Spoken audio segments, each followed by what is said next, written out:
Welcome to Radiopedia's Case Publishing Guidelines. These guidelines are instrumental in ensuring that all cases meet our rigorous editorial standards. Let's dive in.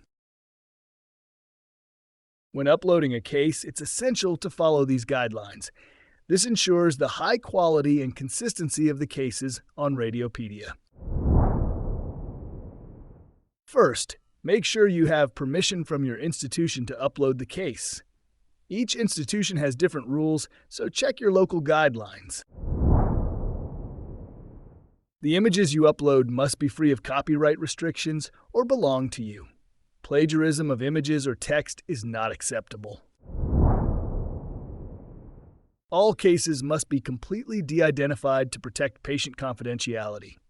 Ensure no identifying information is included, and take care of rare conditions and specific demographics. While Radiopaedia doesn't require patient consent for all contributions, maintaining patient confidentiality is crucial.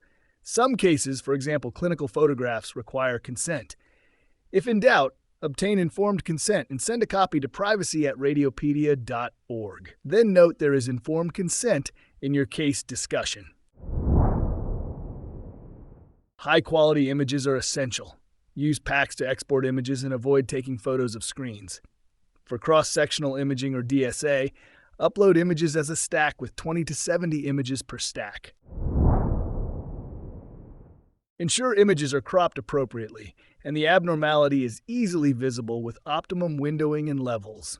Avoid extraneous blank space. Images should have no identifying text overlays or watermarks. This keeps the images clean and professional. Each case needs a diagnosis.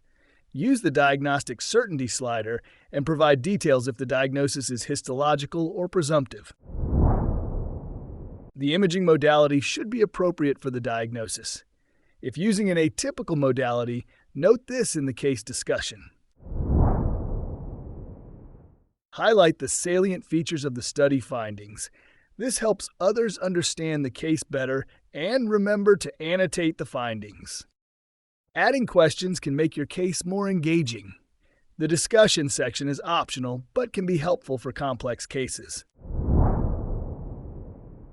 At the end of each case, add relevant related Radiopaedia articles, usually 2 or 3.